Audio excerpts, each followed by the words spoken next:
بسم اللہ الرحمن الرحیم۔ حضرت ابو ذر غفاری رضی اللہ عنہ کا اسلام۔ حضرت ابو ذر غفاری رضی اللہ عنہ مشہور صحابی ہیں جو بعد میں بڑے زاہدوں اور بڑے علماء میں سے ہوئے۔ حضرت علی کرم اللہ وجہ کا ارشاد ہے کہ ابو ذر ایسے علم کو حاصل کیے ہوئے ہیں جس سے لوگ عاجز ہیں، مگر انہوں نے اس کو محفوظ کر رکھا ہے۔ جب ان کو حضور اقدس صلی اللہ علیہ وسلم کی نبوت کی پہل خبر پہنچی تو انہوں نے اپنے بھائی کو حالات کی تحقیق کے واسطے مکہ بھیجا کہ جو شخص یہ دعویٰ کرتا ہے کہ میرے پاس وحی آتی ہے اور آسمان کی خبریں آتی ہیں، اس کے حالات معلوم کریں اور اس کے کلام کو غور سے سنیں۔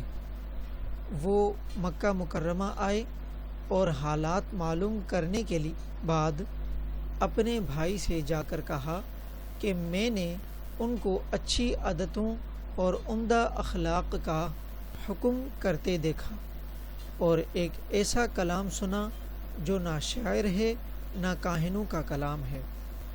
ابو ذر رضی اللہ عنہ کو اس مجمل بات سے تشفی نہ ہوئی تو خود سامان سفر کیا اور مکہ پہنچے اور سیدھے مسجد حرام میں گئے۔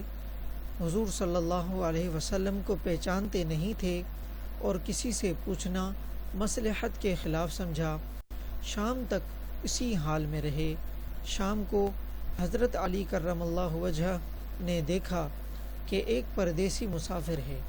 مسافروں کی، غریبوں کی، پردیسیوں کی خبرگیری، ان کی ضرورتوں کا پورا کرنا ان حضرات کی گھٹی میں پڑا ہوا تھا، اس لیے ان کو اپنے گھر لے آئے، میزبانی فرمائی، لیکن اس کے پوچھنے کی کچھ ضرورت نہ سمجھی کہ کون ہے اور کیوں آئے۔ مسافر نے بھی کچھ ظاہر نہ کیا۔ صبح کو پھر مسجد میں آ گئے اور دن بھر اسی حال میں گزرا کہ خود پتہ نہ چلا، دریافت کسی سے کیا نہیں۔ غالباً اس کی وجہ یہ ہوگی کہ حضور صلی اللہ علیہ وسلم کے ساتھ دشمنی کے قصے بہت مشہور تھے۔ آپ کو اور آپ کے ملنے والوں کو ہر طرح کی تکلیفیں دی جاتی تھیں۔ ان کو خیال ہوا کہ صحیح حال معلوم نہیں ہوگا اور بدگمانی کی وجہ سے مفت کی تکلیف علیحدہ رہی۔ دوسرے دن شام کو بھی حضرت علی رضی اللہ عنہ کو خیال ہوا کہ پردیسی مسافر ہے، بظاہر جس غرض کے لیے آیا ہے وہ پوری نہیں ہوئی، اس لیے پھر اپنے گھر لے گئے اور رات کو کھلایا سلایا، مگر پوچھنے کی اس رات بھی نوبت نہ آئی۔ تیسری رات کو پھر یہی صورت ہوئی تو حضرت علی نے دریافت کیا کہ تم کس کام سے آئے ہو، کیا غرض ہے؟ تو حضرت ابو ذر رضی اللہ عنہ نے اول ان کو قسم اور عہد و پیمان دیے اس بات کے کہ وہ صحیح بتائیں، اس کے بعد اپنی غرض بتلائی۔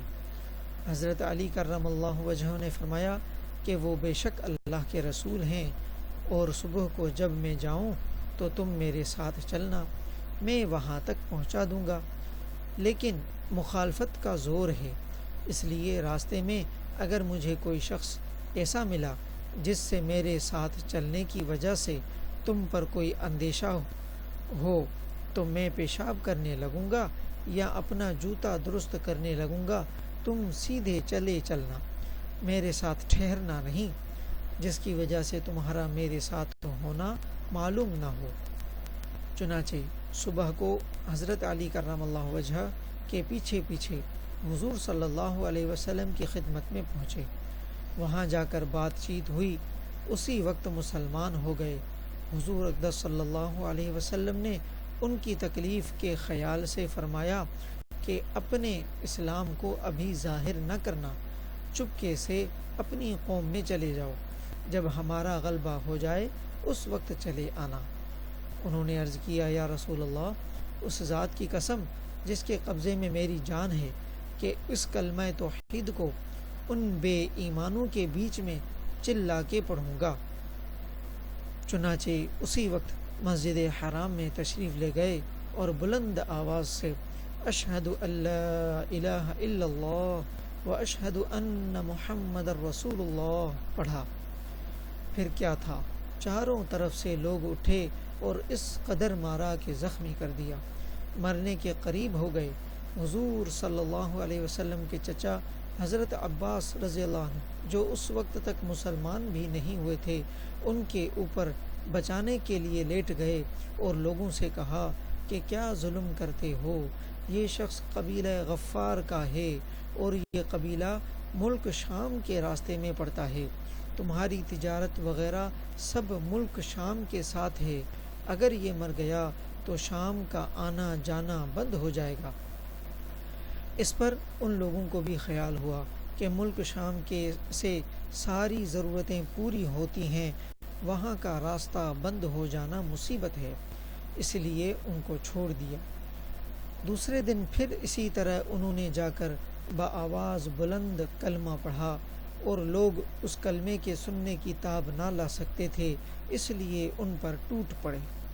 دوسرے دن بھی حضرت عباس رضی اللہ عنہ نے اسی طرح ان کو سمجھا کر ہٹایا کہ تمہاری تجارت کا راستہ بند ہو جائے گا۔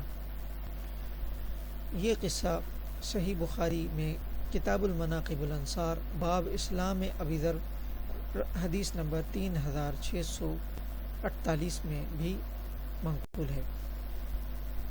فائدے میں شیخ لکھتے ہیں کہ حضور صلی اللہ علیہ وسلم کے اس ارشاد کے باوجود کہ اپنے اسلام کو چھپاؤ، ان کا یہ فعل حق کے اظہار کا ولولہ اور غلبہ تھا کہ جب یہ دین حق ہے تو کسی کے باپ کا کیا اجارہ ہے جس سے ڈر کر چھپایا جائے، اور حضور صلی اللہ علیہ وسلم کا منع فرمانا شفقت کی وجہ سے تھا کہ ممکن ہے تکالیف کا تحمل نہ ہو، ورنہ حضور صلی اللہ علیہ وسلم کے حکم کے خلاف صحابہ کی یہ مجال ہی نہ تھی۔ چنانچہ اس کا کچھ نمونہ مستقل باب میں آ رہا ہے۔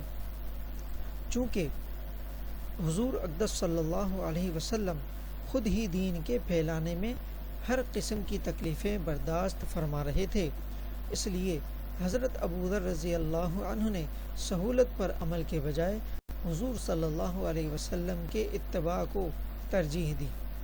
یہی ایک چیز تھی کہ جس کی وجہ سے ہر قسم کی ترقی دینی و دنوی صحابہ اکرام رضی اللہ عنہم کے قدم چوم رہی تھی، اور ہر میدان ان کے قبضے میں تھا کہ جو شخص بھی اس مرتبہ کلمہ شہادت پڑھ کر اسلام کے جھنڈے کے نیچے آ جاتا تھا، بڑی سے بڑی قوت بھی اس کو روک نہ سکتی تھی، اور نہ بڑے سے بڑا ظلم اس کو دین کی اشاعت